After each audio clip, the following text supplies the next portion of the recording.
Think back to February 1978. The world was a different place. Jimmy Carter was in the White House.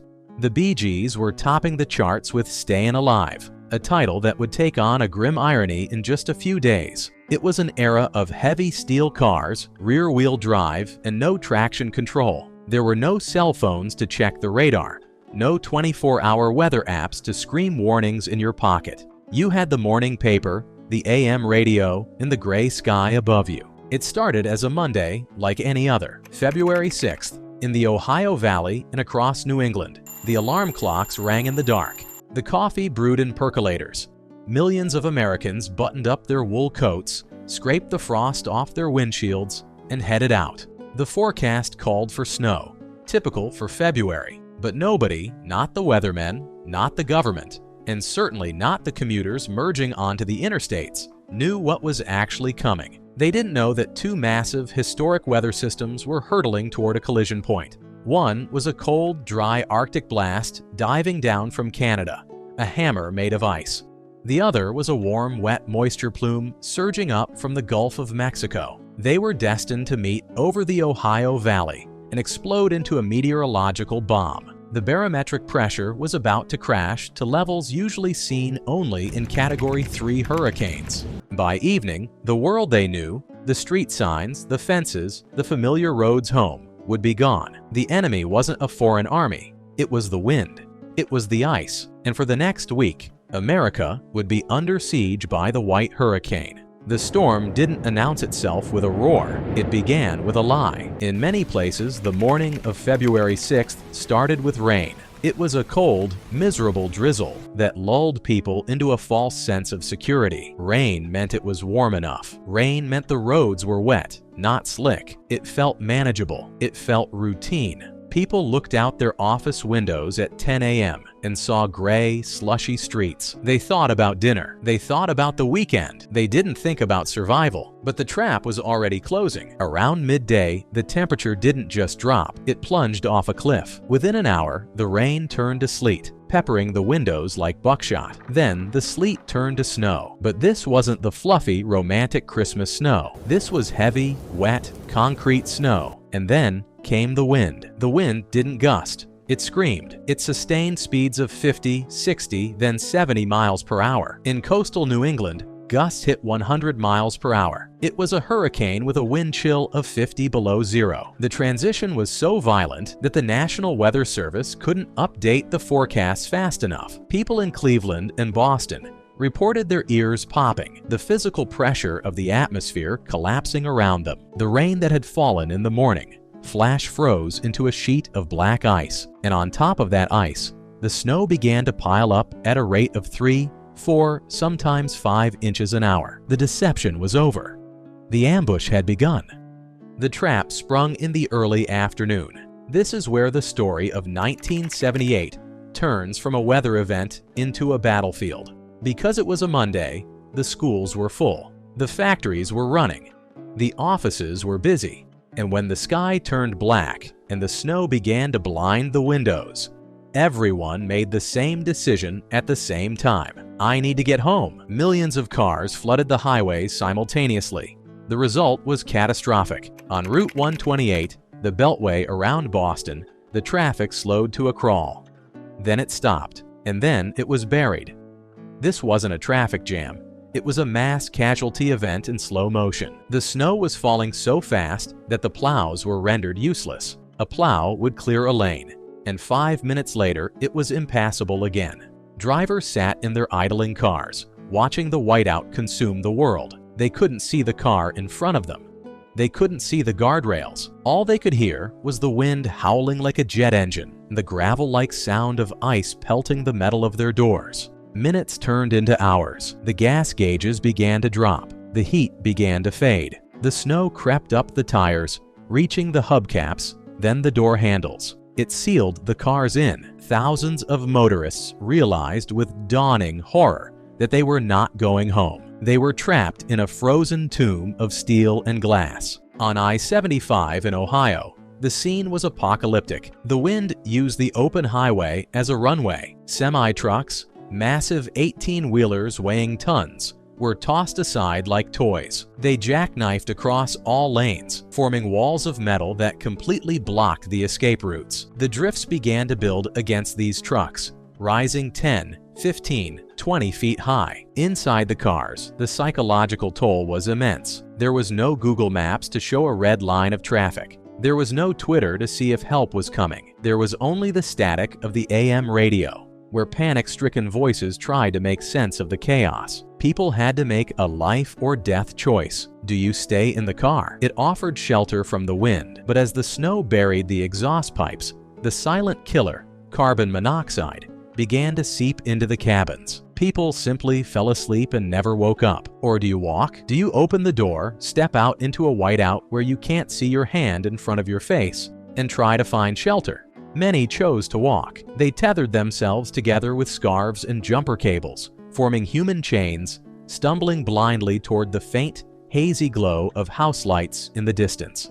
They abandoned their cars, their Pontiacs, their Buicks, their Chevys, leaving them as monuments in the snow. Those who lived near the highways became accidental heroes. They saw the headlights disappearing into the drifts and opened their doors.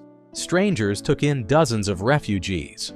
Living room floors became triage centers. People were pulled from their cars, frostbitten and terrified, and given coffee and blankets by people they had never met. But on the road, the silence descended. As the engines died one by one, the highway, the symbol of American freedom and movement, became a graveyard. As the sun went down, though you couldn't see the sun, only a gray, swirling void that faded into pitch black, the siege moved to the homes. The storm wasn't done with the roads. Now it came for the houses. The power grid was the first casualty, battered by hurricane-force winds and weighed down by inches of heavy ice.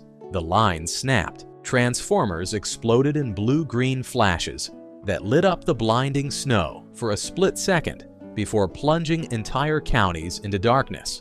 In 1978, houses weren't insulated like they are today. We didn't have triple-pane windows or high-efficiency foam. When the furnace died, the cold didn't knock, it kicked the door down. Inside, the temperature began to drop. 60 degrees, 50 degrees, 40. You could see your breath in the bedroom. Water pipes burst in the walls, sounding like gunshots, flooding basements that then froze solid, cracking the foundations. Families retreated.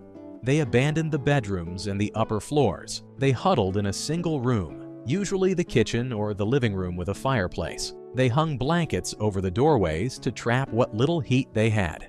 They pulled mattresses off the beds and laid them on the floor in front of the fire. You simply endured.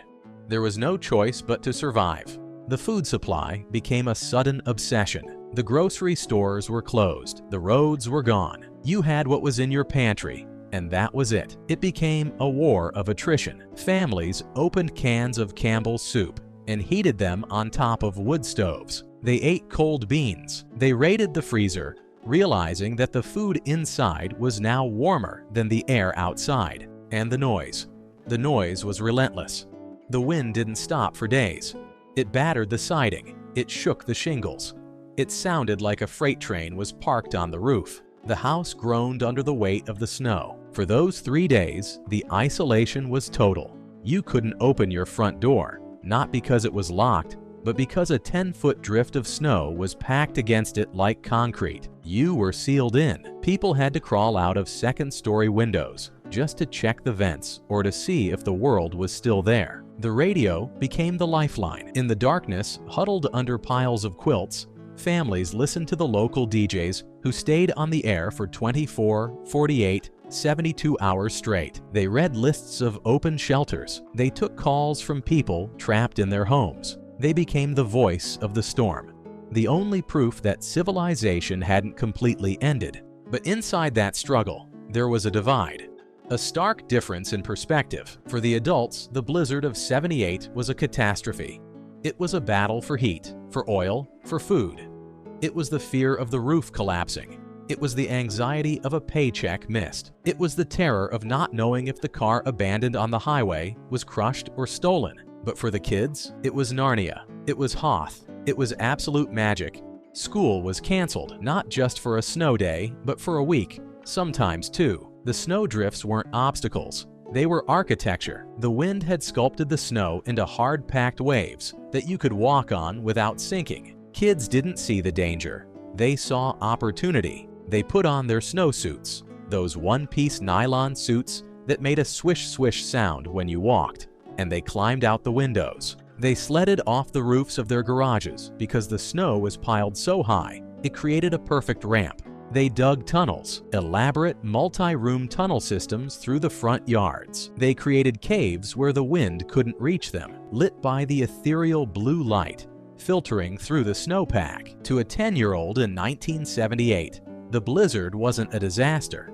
It was the greatest adventure of their lives. They walked to the local convenience store, pulling sleds behind them, on a mission to get milk or bread for their parents. They walked down the middle of main streets that were usually filled with traffic, now silent canyons of white. They ruled the world. The adults were paralyzed by the snow, but the kids were liberated by it. They didn't see the fear in their parents' eyes as the woodpile dwindled. They only saw a world transformed into a playground of ice. By the third day, the reality of the situation forced a different kind of response. The local police and fire departments were overwhelmed. Their cruisers were buried. Their engines were frozen. The mayors and governors realized they had lost control of their territory. They called in the cavalry.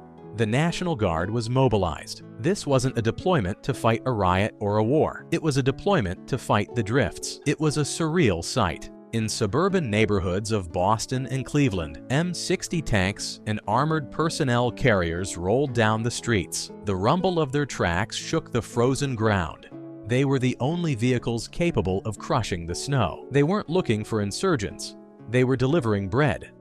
Soldiers in full winter gear rode on the backs of trucks, handing out gallons of milk and prescription medicine to elderly people trapped in their homes. Helicopters landed in high school football fields to evacuate heart attack victims. It was called Operation Snowdrop in some places, a full-scale military mission to save civilians from their own weather. But the military couldn't be everywhere, and this is where the true spirit of the blizzard revealed itself. The snowmobiles became the citizen navy. In towns across New England and the Midwest, anyone who owned a snowmobile became a first responder. These weren't government employees. They were just guys from the neighborhood. They organized themselves into rescue squads. They ferried doctors to hospitals, weaving through the buried cars on the highway. They carried police officers to crime scenes. They brought insulin to diabetics and baby formula to panicked mothers. They strapped toboggans to the back of their sleds and moved groceries, firewood, and people. For a week, the laws of the road didn't apply. The snowmobile was king. It was the American spirit distilled to its essence. When the system breaks, the people step up. And the neighbors. There was no social media to post a status asking for help.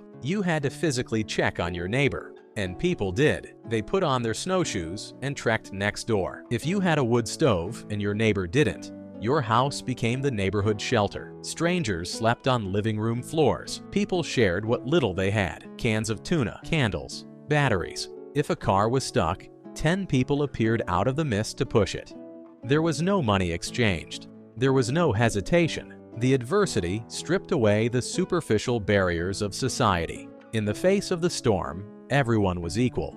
Everyone was cold, and everyone needed each other. When the storm finally broke and the low-pressure system moved out to sea, the sun came out. It glared off the blinding white landscape with an intensity that hurt the eyes. The silence was broken by the sound of shovels. The cleanup began. It wasn't just shoveling, it was excavation. It was archaeology. We dug out cars that looked like igloos, having to guess which lump of snow was a Volkswagen and which was a mailbox. We found roads that had been missing for a week.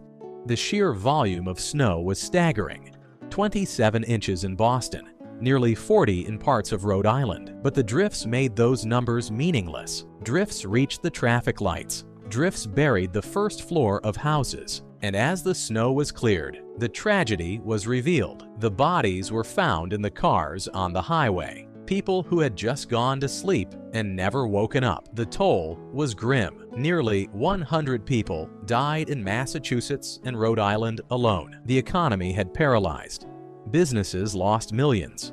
Roofs of arenas and warehouses collapsed under the weight. It took weeks for life to return to normal. The snow didn't fully melt until May in some shady corners. The Great Blizzard of 1978 changed us. It taught a generation to respect the sky. It exposed the fragility of our modern systems, how quickly the highways can close, how fast the power can die, how thin the veneer of civilization really is when the temperature drops. But it also revealed our strength. We remember it not just for the records broken or the tragedy of the lives lost, but for the way we huddled together in the dark, waiting for the plow. It was the storm that buried America, but it was also the storm that proved we could dig ourselves out. For those who lived through it, the winter of '78 isn't just a weather event. It's a benchmark. It's a badge of honor. It's the story you tell your grandkids when they complain about an inch of slush or a canceled bus. You lean back, you look them in the eye, and you say,